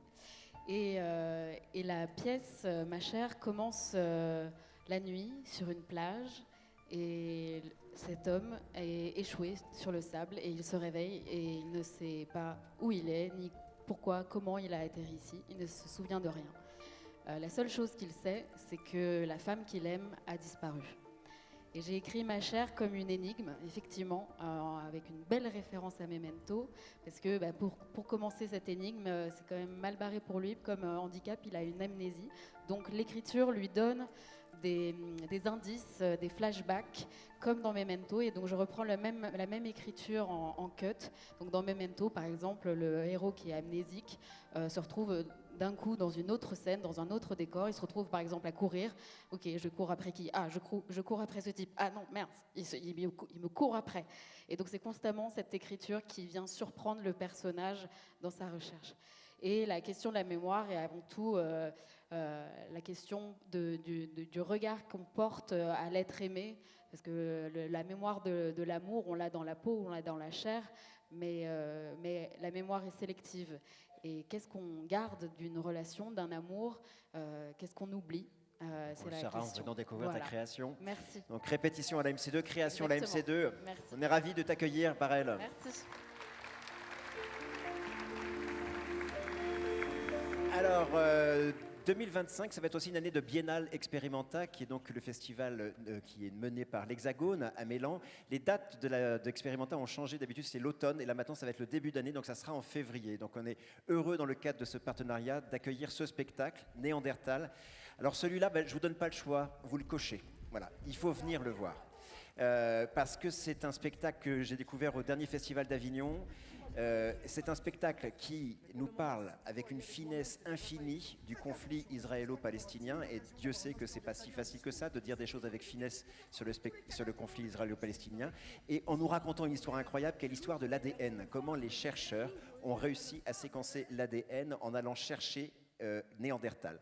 Et donc en allant chercher dans les os de Néandertal. C'est un spectacle de troupe, c'est un spectacle incroyable, l'énergie, la qualité d'acteur. Vraiment, celui-là, vous n'avez pas le choix, vous le cochez. Voilà. C'est comme ça, on n'en parle plus. On va finir ce mois avec Joséphine et les grandes personnes, Agathe. Et oui, on continue notre parcours québécois puisque c'est un spectacle qui nous vient de Montréal. Joséphine et les grandes personnes, c'est l'histoire de Joséphine qui a 10 ans et qui est coach de vie pour enfants. Et en 10 leçons, elle va apprendre aux enfants, mais aussi un peu aux adultes, à nager, à comprendre ce qui se passe dans le cerveau des grandes personnes, comprendre leurs contradictions, leur étrangeté parfois, et quand ils sont un peu perdus. Donc un spectacle très drôle pour les enfants, et puis pour les adultes, quand même, on y retrouve nos contradictions, et ça fait du bien de temps en temps. Et on arrive en mars. En mars, souvent c'est un mois de création, le mois de mars, on profite des vacances scolaires pour que les équipes puissent répéter et sortir leur spectacle. On va d'abord retrouver le quatuor Hermès, Emmanuel. Oui, alors avec Scène de la forêt, on suit le quatuor Hermès et la flûtiste Mathilde Calderini et la violoncelliste Héloïse Luzzati en forêt, avec autour d'œuvres qui ont en commun ce thème de la forêt, mais qui ont la particularité aussi d'avoir toutes été écrites par des compositrices qui, malgré le fait qu'elles sont somptueuses, ont été oubliées tout simplement parce que c'était des compositrices et pas des compositeurs. Et le collectif Elle, qui est un collectif qui rassemble beaucoup d'artistes remarquables comme le quatuor Hermès quand même, va à la redécouverte de ces œuvres. Il y a vraiment des trucs incroyables. Il y a du Amy Beach aussi, qui est quand même toujours aujourd'hui une compositrice assez jouée, mais il y a aussi des petites pépites qui ont été oubliées et qui renaissent à travers ce genre de concert. Elle est la nouvelle directrice du Centre chorégraphique national de Grenoble depuis un peu plus d'1 an. Elle est en pleine répétition sur l'Olympiade culturelle avec parade et désobéissance que vous pourrez voir au Palais des Sports de la ville de Grenoble. Je vous propose d'accueillir Aïna Allègre pour qu'elle nous parle de sa prochaine création, Fugace.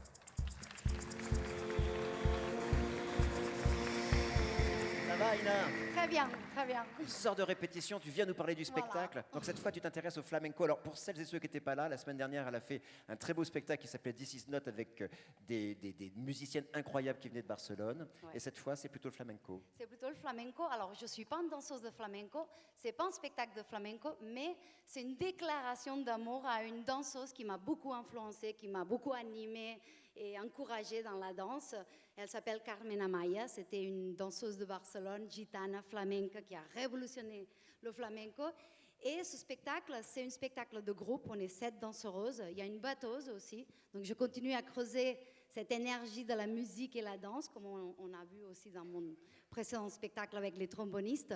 Et puis, c'est une pièce électrique, percussive, rythmique, et on va essayer de voir comment on peut en fait être inspiré librement d'une danseuse qui est magnifique, qui est rapide, qui est sec, qui est sauvage, j'ai envie de dire, dans sa danse, dans sa énergie. Et du coup, l'idée, c'est vraiment de voir comment, à travers la danse contemporaine, on vient s'alimenter, se nourrir d'une technique, d'une culture qui est la culture du flamenco, qui est cette figure-là, qui est pour moi, en plus, une artiste féministe radicale, capitaine de sa troupe, qui a beaucoup marqué, révolutionné cette culture-là, cette technique-là, ce style-là. Donc voilà, l'idée c'est de voir un spectacle de danse contemporaine qui déclare un amour à une autre culture de danse qui n'est pas la nôtre et de voir comment on peut s'hybrider, comment on peut se nourrir de cette énergie-là qui est très populaire en plus. On peut dire que la danseuse qui exulte de joie sur la couverture de notre brochure de saison, c'est une de tes danseuses, elle s'appelle Valéria. Voilà, et elle sera dans le spectacle Parade et Désobéissance. Elle s'appelle Elena, pardon. Elena, bah Elena. voilà, il fallait que je la fasse celle-là, donc elle s'appelle Elena. Mais vous la verrez le 15 juin dans le spectacle Parade et Désobéissance. Donc ce sera la première création d'Aïna, la nouvelle co-directrice du centre chorégraphique ici à Grenoble. On est très, voilà. Très honorée. On attend très honorée. avec impatience. Ouais, vraiment, Merci vraiment. Aïna. Merci à toi. Merci beaucoup. Alors un metteur en scène que vous connaissez bien et que vous appréciez beaucoup, Stanislas Nordet, crée ici, ça devient une production MC2. Il va nous parler de l'Hôtel du Libre-Échange de Georges Feydeau. Je suis Stanislas Nordet, je mets en scène l'Hôtel du Libre-Échange de Georges Feydeau. C'est un retour à Feydeau. J'ai monté Feydeau il y a plus de 20 ans, j'ai monté La Puce à l'oreille. Et c'est une écriture du mouvement, c'est une écriture du vertige. C'est un chemin extraordinaire pour les acteurs et les spectateurs. J'ai dirigé le TNS pendant 10 ans et en sortant du TNS, j'avais envie de faire la fête au théâtre, de travailler avec une grosse distribution. Il y a 14 acteurs et actrices. C'est Feydeau dans toute sa splendeur, c'est-à-dire c'est des portes qui claquent, c'est des adultères, c'est une langue très fine, très acérée et qui va très vite.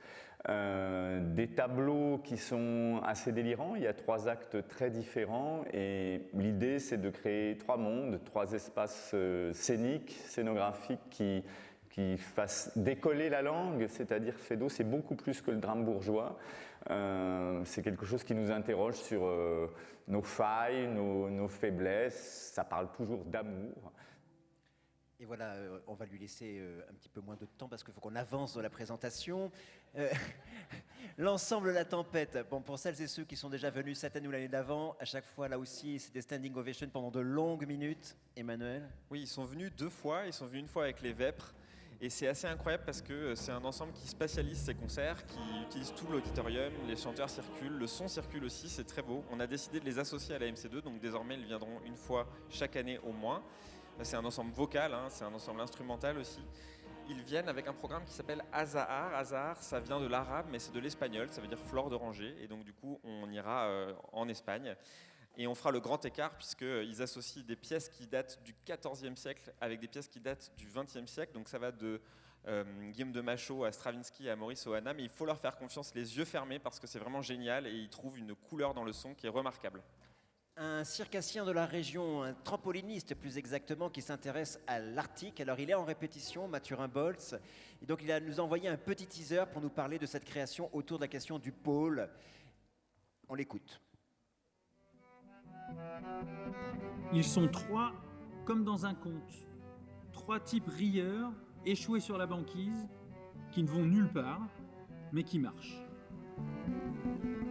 Ils marchent à travers ces jours qui n'en finissent pas. Une seule journée interminable, comme si le temps ne laissait plus de traces. Leur corps, devenu le seul baromètre, de moins en moins fiable, puisqu'ils s'efforcent de rester sourds à ses appels. Alors il y a des heures, des jours entiers, où eux aussi perdent leurs limites, leurs frontières, où, à l'unisson du jour polaire, ils ne sont plus qu'une marche dans la lumière. L'histoire d'une double émancipation, Agathe. C'est un spectacle qui était programmé cette saison, qu'on n'a pas pu jouer, qu'on reprogramme la saison prochaine. Myriam Müller, grande metteuse en scène luxembourgeoise. Oui, qui met en scène Elena, nécessité fait loi. Donc on rentre dans la vie d'Elena, qui s'est mariée à un riche retraité alors qu'elle était infirmière et que lui, il était hospitalisé. C'est une union qui est vraiment basée sur la servilité, jusqu'au jour où elle lui demande un service, elle lui demande un peu d'argent. Il dit non. Et il décide de léguer toute sa fortune à sa fille, à lui.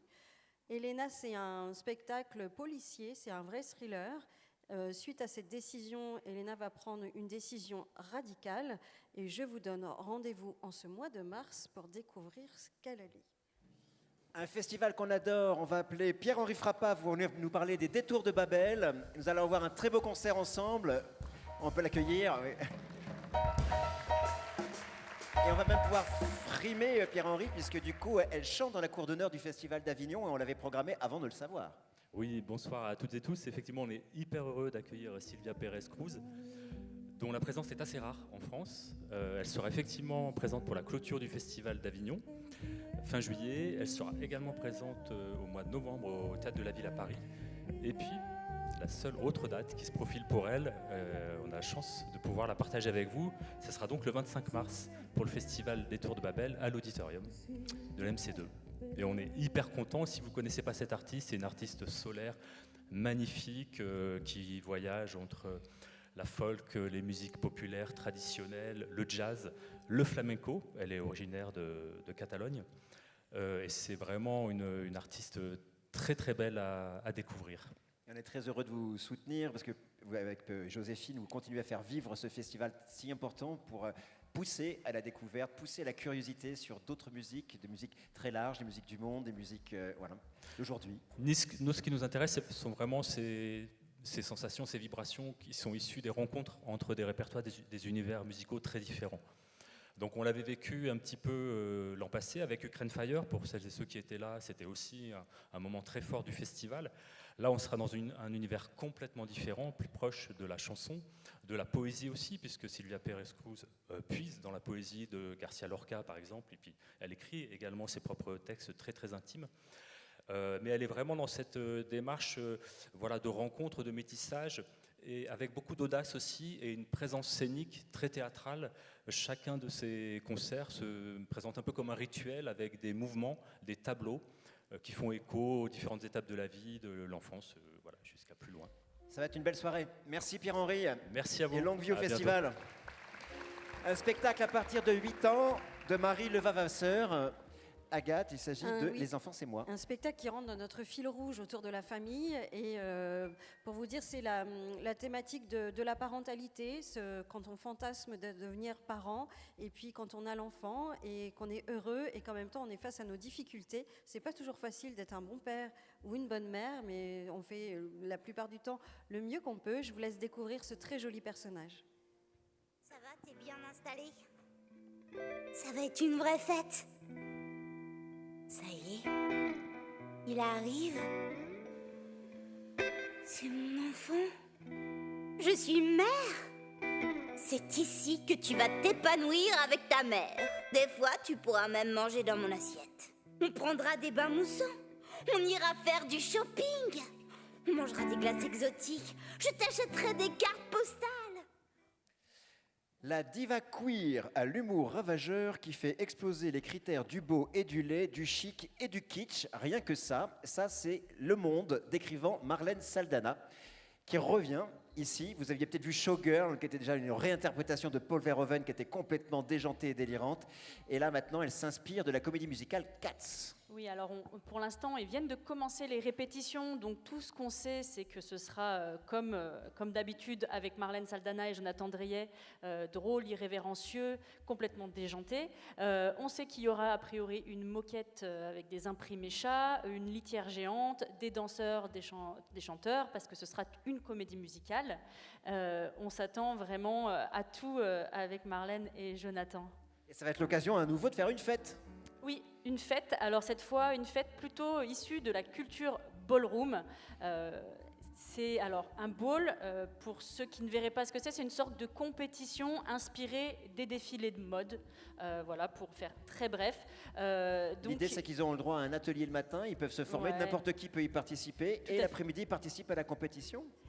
Alors pour ceux qui se sentent, bien sûr, c'est ouvert à tous, cette compétition-là. En tout cas, tout le monde pourra danser. Il y aura du clubbing le soir aussi. Avril, on va retrouver Bertrand Chamaillot et l'orchestre Les Siècles autour des symphonies françaises. Oui, Les Siècles, c'est toujours un événement quand ils viennent parce que c'est tout simplement l'un des meilleurs orchestres français. Ils jouent sur instruments d'époque, vous savez, ils jouent les pièces dans les instruments de l'époque où elles ont été créées. Et là, ils viennent avec un programme qui est le cœur de leur répertoire, donc c'est la fin du 19e siècle, avec Chamaillou qui a insisté pour qu'ils reprennent ce concerto pour piano de Massenet qui est rarement joué mais qui est vraiment sublime, c'est ce qu'on entend. Avec aussi un peu de Ravel, les contes de ma mère Loi, qui sont vraiment le cœur de leur répertoire.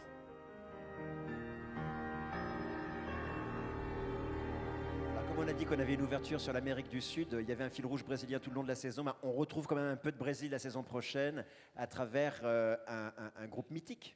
Oui, un groupe mythique qui fête ses 50 ans cette année. C'est vraiment un des ballets les plus prestigieux du Brésil. C'est le Brésil comme vous l'aimez. 21, je dis 21, c'est pas bien. Vicium. Vicium. Vicium, c'est une pièce iconique où les danseurs ondulent dans un univers très très coloré.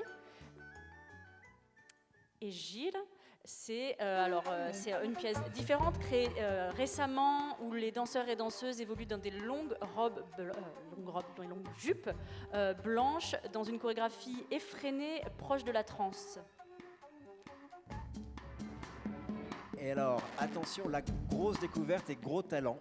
Il s'agit d'une artiste franco-norvégienne, elle s'appelle Ingvild Aspeli. Elle n'en est pas à son premier spectacle, mais celui-là, c'est le 3e. Il a été présenté au Festival de la Marionnette à Charleville-Mézières. Alors, quand on dit marionnette, on imagine toujours des choses qui sont un peu de l'ordre du Castellet ou pour les enfants. Là, pas du tout. Il s'agit plutôt de grands objets et de comment théâtraliser une atmosphère et comment transformer visuellement, de manière extraordinaire, la pièce d'Henrik Ibsen, La Maison de Poupée. Donc c'est elle qu'on voit. On va voir un petit extrait. Vraiment, c'est un spectacle où la presse a été dithyrambique. Il faut à ne pas rater cette saison. Caught in a life that isn't really yours. Playing a role that really doesn't suit you. Having tried so hard to become the person that someone you really love really would love you to be. And you no longer know if you're still you or just playing a role. C'est vraiment époustouflant, ce spectacle, vraiment à ne pas rater. Alors, pour un concert du dimanche, quoi de mieux que des viennoiseries? Oui, on trouvait ça marrant comme jeu de mots. C'est Jeanne Bleuze et Julien Boutin qui nous ont proposé d'intituler leur concert Viennoiserie pour un dimanche matin. C'est assez sympa. Et alors là, c'est tout simplement une traversée dans l'histoire de la musique de chambre viennoise. C'est ça le jeu de mots. Ça va de Mozart jusqu'à Schoenberg. Là, ce qu'on entend, c'est du Schubert.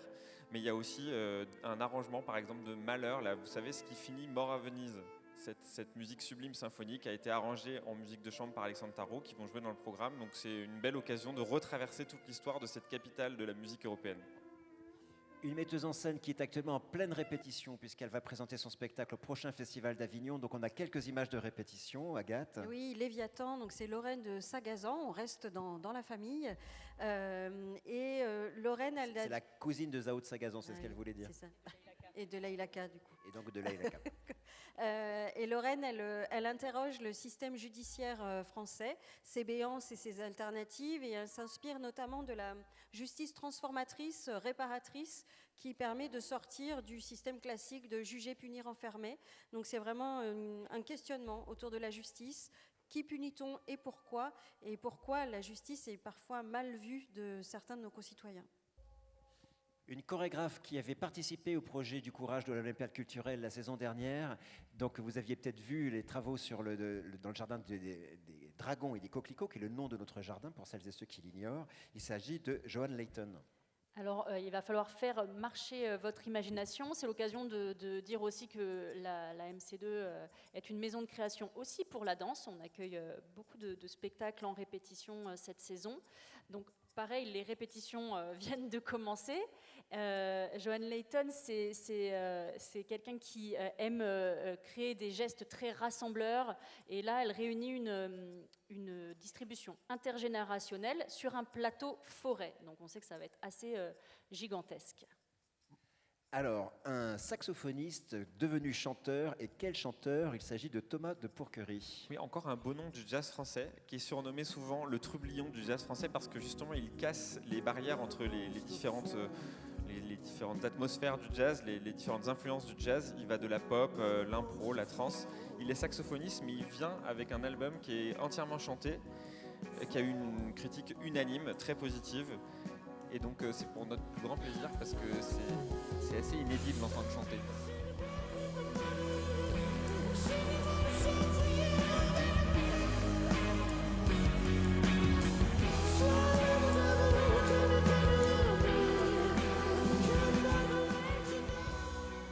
Je sens que je vais l'écouter en boucle. Alors, 2 salles, 2 ambiances. Mohamed El Khatib, lui, nous propose de nous intéresser à la vie secrète des vieux. et en l'occurrence la vie secrète et sexuelle des plus âgés, des plus anciens. Mohamed El Khatib, vous aviez peut-être pu le voir il y a 2 saisons, il avait fait une revisitation qui s'appelait La Dispute, et il parlait des enfants divorcés.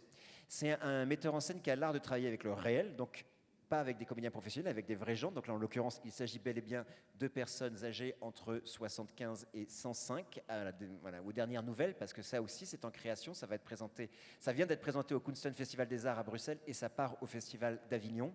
Et donc, il a l'art de nous raconter des récits avec les gens sur scène et d'arriver à théâtraliser tout ça. Et parmi ces récits, eh bien, vous aurez un des personnages qui, à 105 ans, a rencontré une jeunette de 82 ans.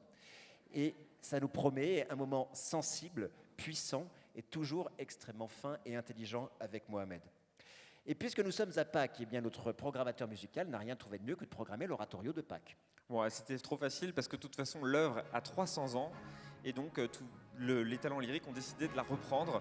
Les Talents Lyriques, c'est un des plus grands ensembles baroques européens. Ils viennent avec Christophe Rousset et je dois vous avouer qu'on est quand même content parce que c'est des œuvres immenses avec énormément de monde au plateau. Il y a un chœur, un orchestre. C'est très difficile de réussir à trouver les façons de les présenter dans un lieu comme la MC2 qui n'est pas exclusivement dédié à la musique. Donc c'est une petite fierté que de présenter ce programme l'année prochaine.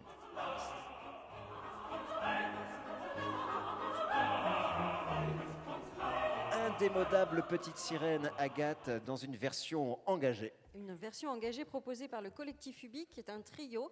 Ils sont comédiens et musiciens. Ils ont un véritable instrumentarium sur scène avec eux. Et ils nous racontent non pas la petite sirène de Disney avec son prince charmant, mais une petite sirène très engagée, féministe et qui veut devenir marin et qui fera tout pour arriver au bout de son rêve. Alors une autre star canadienne de la chorégraphie internationale, il s'agit de Crystal Pite et on n'est pas peu fiers de vous la présenter ici à la MC2. Et oui, on est un des 3 seuls théâtres en Europe à l'accueillir. Autant vous dire que les gens vont venir de très loin. C'est une immense chorégraphe. Elle fait de la danse-théâtre. Le spectacle est surtitré en français. Regardez les images.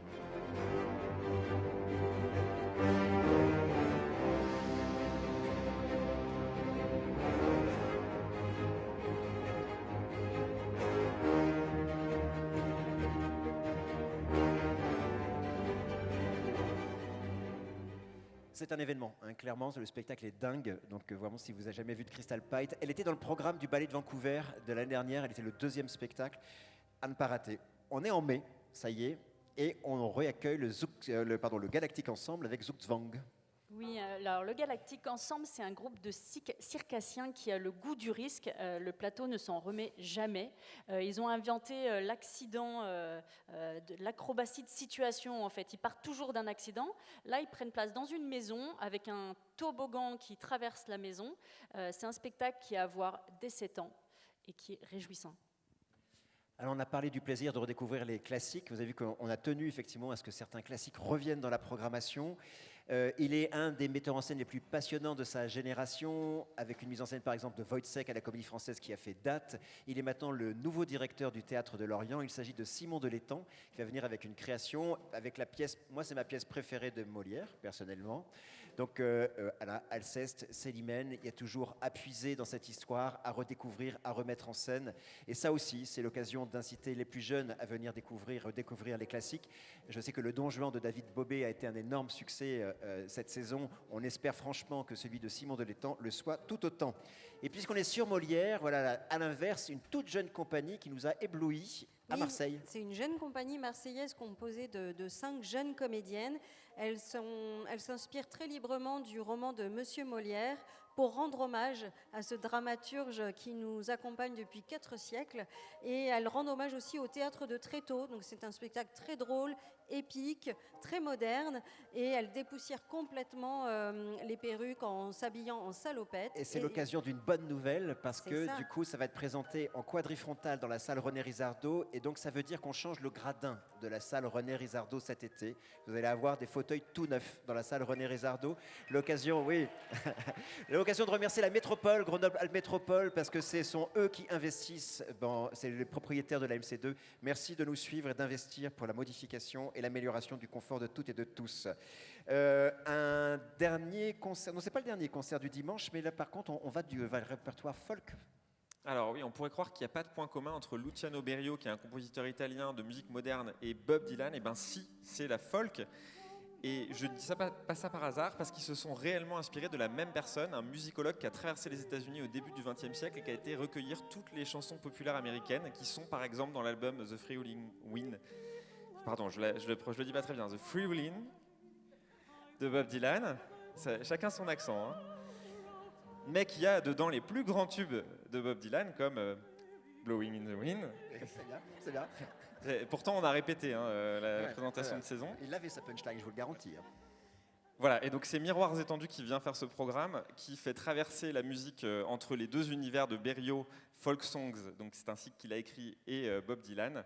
Et c'est eux qui avaient fait Bowie Cage, par exemple, cette année, donc ils savent vraiment bien faire ça, et ça crée aussi des ambiances assez chouettes. Allez, on y est presque, la saison touche à sa fin. Un artiste extraordinaire. Je ne sais pas si vous avez vu Le Bruit des loups la saison dernière. En fait, c'est un magicien, Étienne Saglio, c'est vraiment un magicien. Et c'est aussi un jongleur. Donc, il invente des univers complètement incroyables. Alors ça aussi, c'est à voir en famille. Si vous avez aimé 20 milieux sous les mers, vous allez adorer. Vers les métamorphoses, il est en répétition, il nous dit quelques mots de la création.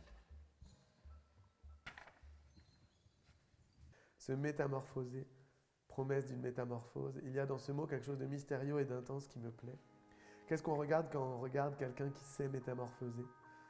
Se faire entourer et mélanger par des identiques. Multiplicité des corps, une entité qui prend plusieurs formes, alter ego du personnage. Quelle situation contrastante, danse autour du feu, esprit qui s'échappe. Métamorphose animale, cage, esprit. La vie me semble plus viande, du fait d'extinction.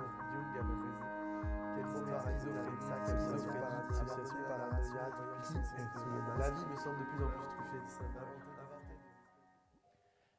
Un tube de la musique classique, il s'agit de Per Gunt. Et pour ce tube, on reste avec les musiciens de Miroirs étendus, mais cette fois-ci en grande formation, dans l'auditorium.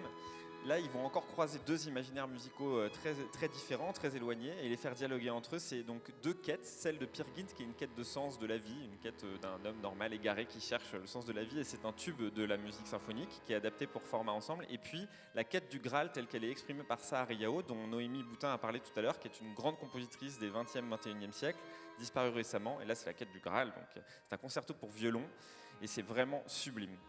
On arrive en juin. Un trompettiste grenoblois en sextet pour un concert du dimanche, Romain Leleu. C'est le dernier concert du dimanche. Là encore, c'est un instrument qui est mis à l'honneur, la trompette, celle de Romain Leleu, qui est un artiste grenoblois, qui navigue entre le jazz et le classique et qui a concocté un programme avec son sextet autour de la nuit. Donc on retrouve beaucoup de choses qui viennent de la musique classique, mais aussi beaucoup de compositions de jazz. Et voilà, c'est très doux. Donc on finira la saison sur cette tonalité. Alors, tous les ans, je dis que c'est le trésor national vivant de Grenoble. Donc cette année, je ne dis pas ça. Je dis qu'il arrive en vedette américaine. Je vous propose de faire un triomphe à Jean-Claude Gallotta.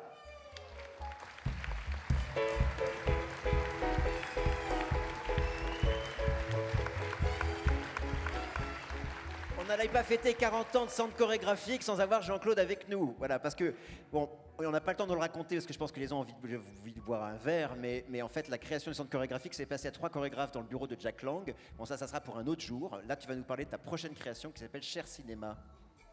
Alors, Cher Cinéma, j'ai rendu hommage au rock, et là, j'avais envie de rendre hommage au cinéma parce qu'il m'a presque tout appris. Je regardais beaucoup les films pour apprendre la chorégraphie. Qu'est-ce que c'est la continuité, le montage, les portraits, la voix off, le rapport à la musique, au silence.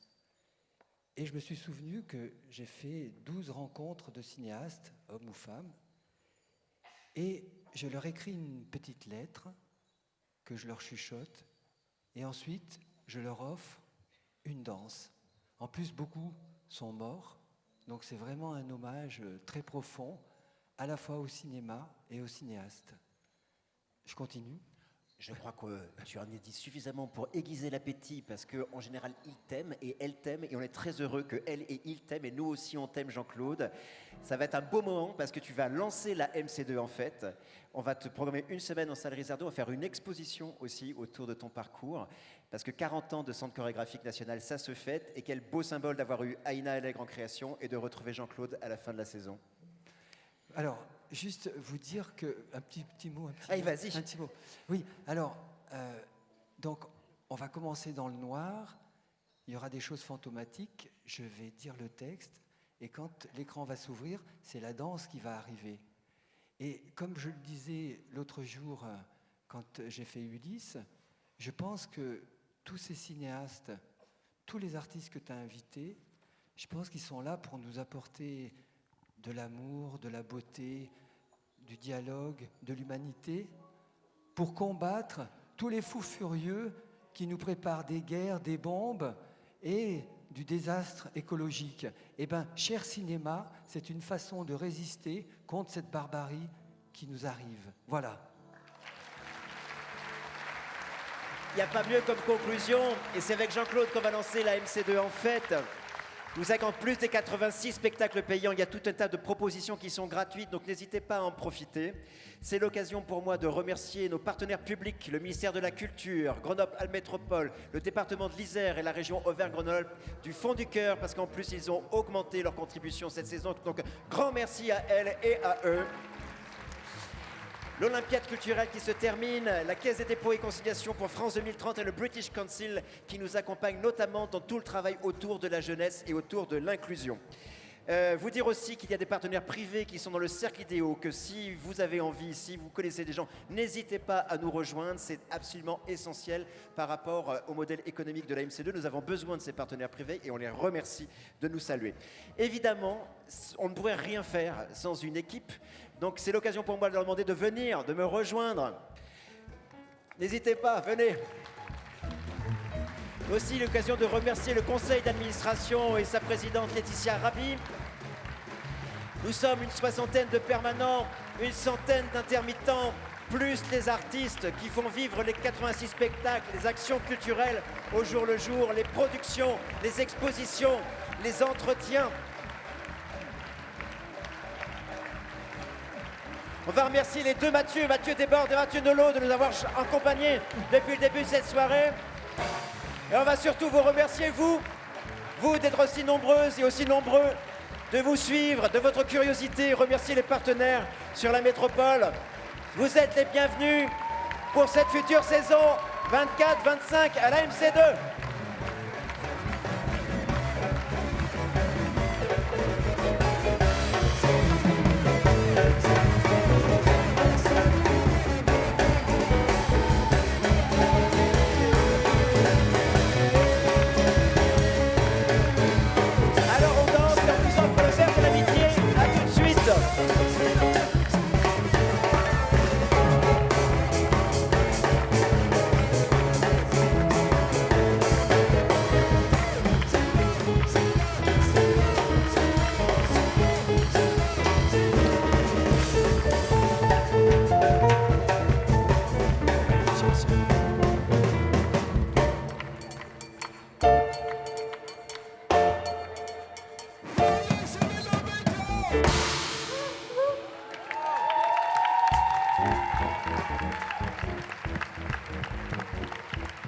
Merci à l'équipe technique, merci à Jeanne d'avoir préparé tous les extraits vidéo et toutes les photos. Merci à toute l'équipe du Fond du Cœur.